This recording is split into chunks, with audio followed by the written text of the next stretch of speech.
Hello friends, welcome back to Steno World. In this video, I will dictate exercise number 7 and 8 of the Progressive Monthly Magazine for the month of May 2023. So be ready for the dictation. Start. Sir, the question of any other government coming and spoiling the economy does not arise.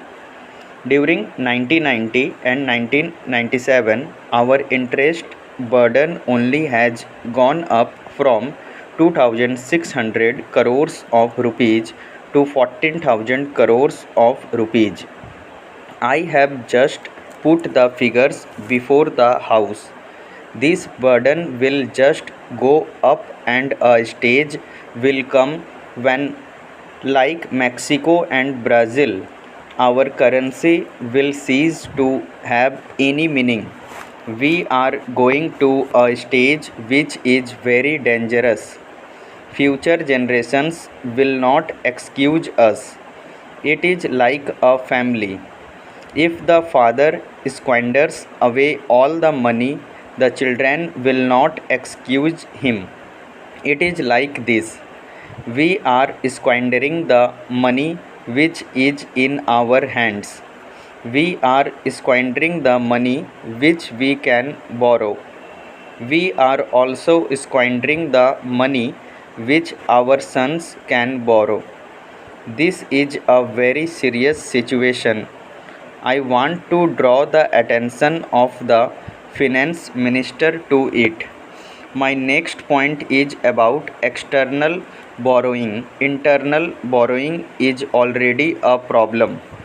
How can external borrowing be repaid? It can be repaid only by two methods.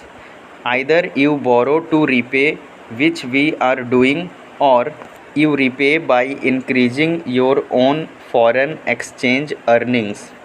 The present finance minister is also the commerce minister.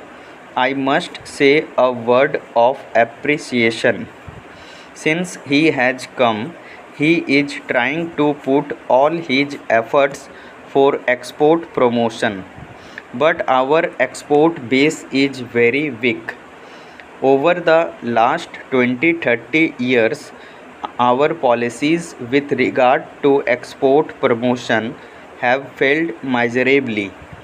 Now we are trying to give all sorts of incentives for export promotion. Those are petty things. When you give some concessions to trade or commerce, the Chamber of Commerce and Industry says that this should be 10% less or more.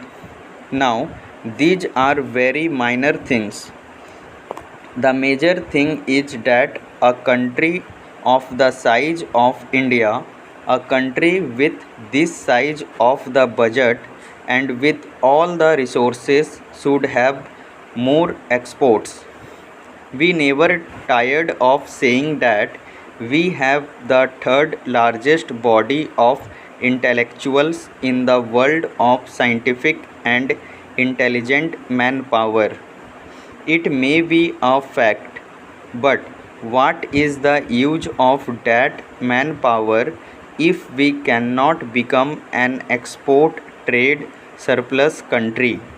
Small countries like Korea and Singapore have increased their exports tremendously. Therefore, the export policy deserves to be examined on a war footing. In spite of the efforts of the present finance minister and the commerce minister, it is not going up. What we need is not a 10% or 20% increase in exports.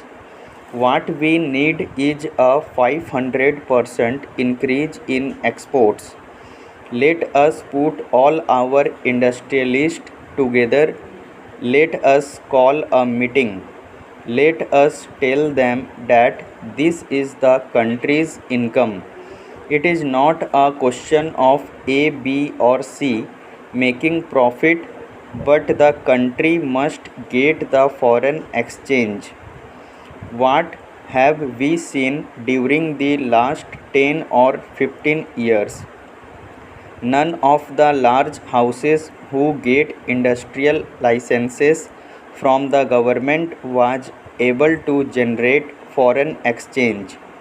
It is our masons, our carpenters, and our craftsmen who have gone to the Middle East and to Southeast Asia and who have earned the money and sent it to India.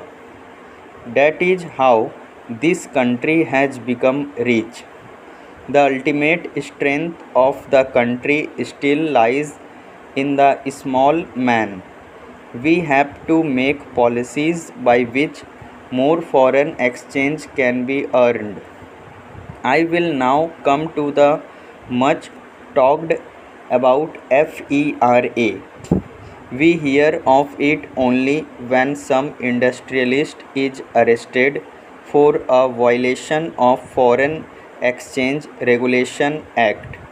Now, this Foreign Exchange Regulation Act needs a total change. There was a time when, due to ideological consideration, it was decided that foreign companies should not have more than 40% shareholding in the companies. Now the companies which had 60% or 70% or 100% ownership floated their shares in the Indian market, and a lot of public money went into these companies which they sent abroad. The country is poorer of foreign exchange to that extent, and the control of the company is still with them. So we have achieved nothing. The Foreign Exchange Regulation Act has totally failed.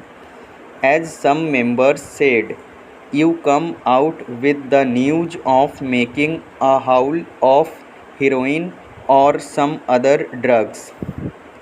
Every 15 days or so, you come out with the news that so many crores of illegal foreign exchange has been seized. Obviously, we are operating on an artificial exchange rate. Till the artificial exchange rates exist, the exchange racket will exist. No doubt, the enforcement machinery is there. We should give all encouragement to the enforcement machinery. The ultimate solution to foreign exchange, the ultimate solution to exports lies elsewhere. It lies in the fiscal policy of the government. The government must have a re-look at the policies.